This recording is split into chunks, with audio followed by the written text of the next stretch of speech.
So here I have my collection of scrapers, knives, drills, things of that nature, things for, cutting hide. This one is a pretty cool flint scraper. It's got really nice coloration on it. I like the spotting here along the perimeter. But it was originally a spear point that got broken and reworked into a hide scraper. It would have had a, it would have been attached to a handle, a wooden handle, and the lashing would have gone along here, and, to make, the work a little bit easier. And along this side here they used it for working the hide and cutting, what have you. Let's see here. Here is one of my favorites. It's a side nose scraper. Would have been held in the hand like so, or like that. It had a nice point on the end for getting into, the little cracks, crevices, hard to reach areas of the hide. Heavily patinaed from lots of use. This side here, it's been pecked to the shape. They would have taken something and pecked, little pieces of the rock out here, and then this side was all worked, sheared off with a harder, hammer stone or Bruin, whatever. This is a blade knife. It's got good working along the faces here, and then this side was pecked to form that shape. I like the coloration of this one as well. Lots of different shades on there. Pretty piece. I think it. This end would have, it would have been out this way a little bit further originally, but that at some point in time was broken before I had found it. I try to take very good care of my babies.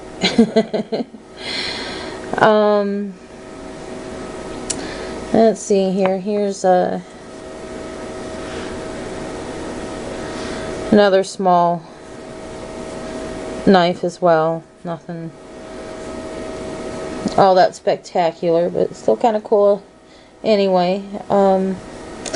This one is my favorite. This is a Clovis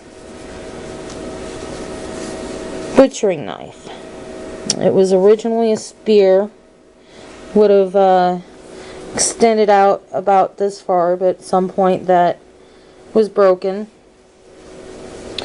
Probably when it went into a mammoth, I would assume, or missed the mammoth. And this was I hope you can see it, but these are actually teeth marks from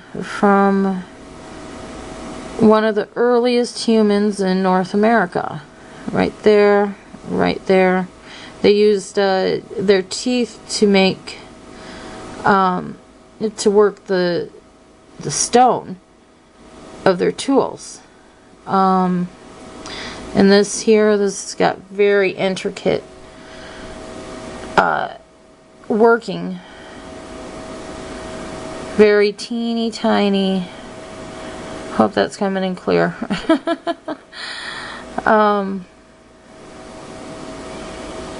Beautiful workmanship on this one, though. I love this point. I didn't find it. My significant other did, while we were at the Licking River in Cynthiana, Kentucky, one of our favorite spots to go hunting.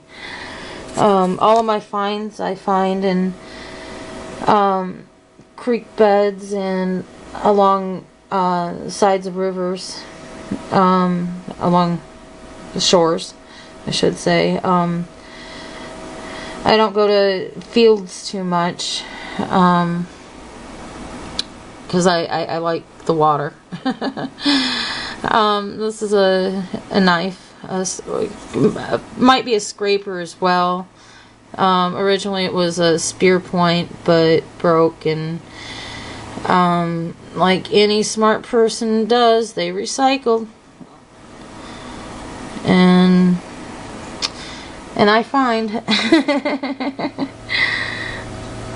let's see here, I have a pretty cool drill here, and broke off some point, but I would say it was probably about that long in its original state. I just found this last week. It would have been held in the hand like that, used as an awl for poking holes in hides. Show you the detail on that. Pretty red shirt there. Found that at the Kentucky River at Fort Boonesboro. Yes, Daniel Boone was a man. Here's another hide working tool for poking holes into the hide so they could, you know, sew it up. This is a really cool blade knife. I know it looks like an ugly old rock, but I promise you this was somebody's tool for a very, very long time, if not generations. It's got a heavy layer of patina on it, which indicates that it had been held, you know, and used extensively, you know, because over the years the combination of the owner's sweat and, you know, animal guts, dirt, you know, whatever else gets embedded into here and into the pores of the rock, and it builds up and creates a layer on it. And but it had been flaked over and over and over again. You know, after it gets dull, they sharpen it up. It was probably used in its last state. You know, it probably extended from here to here originally, but you know, after, you know, it get dropped on the ground or, you know, what have you, you get broken and being worked so many times, it you know, it just gets smaller and smaller. But it would probably have been used for sawing into, you know, the hide to shape it, you know, trim off edges. You know, they're equivalent to a scissor, I would say, you know, or a razor blade, X-Acto knife, you know.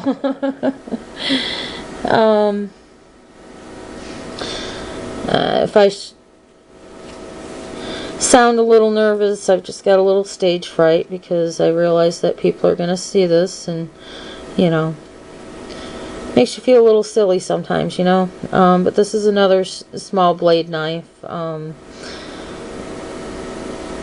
held in the hand like so, you know, used for scraping, you know, maybe this side for sawing, you know, little pocket tool.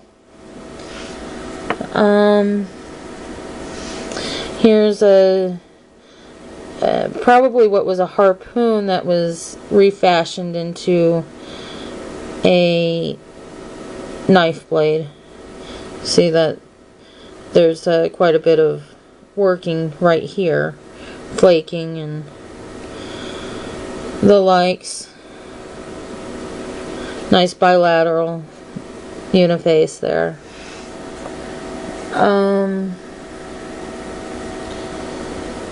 Let's see here, what else do I have? Oh yeah, this is a Bruin. Probably used in either woodworking or making, who knows, you know, stone. But it was handheld, probably from, you know, here to, hi, there we go. Sorry, not the best camera woman. Probably here to, well, probably about there would probably surmise how long it was. But held in the hand as such. You know, that was definitely a man's tool there.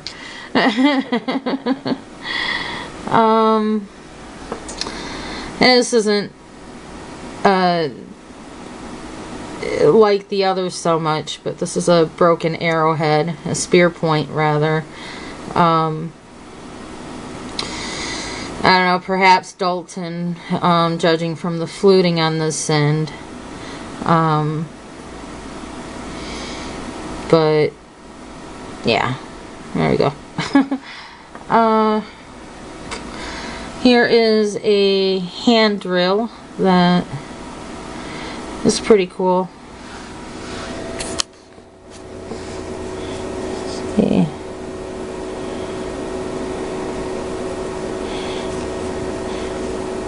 Broken as well. You know, probably would have been to here, but you know, they would have used that for drilling into, you know, whatever they had. So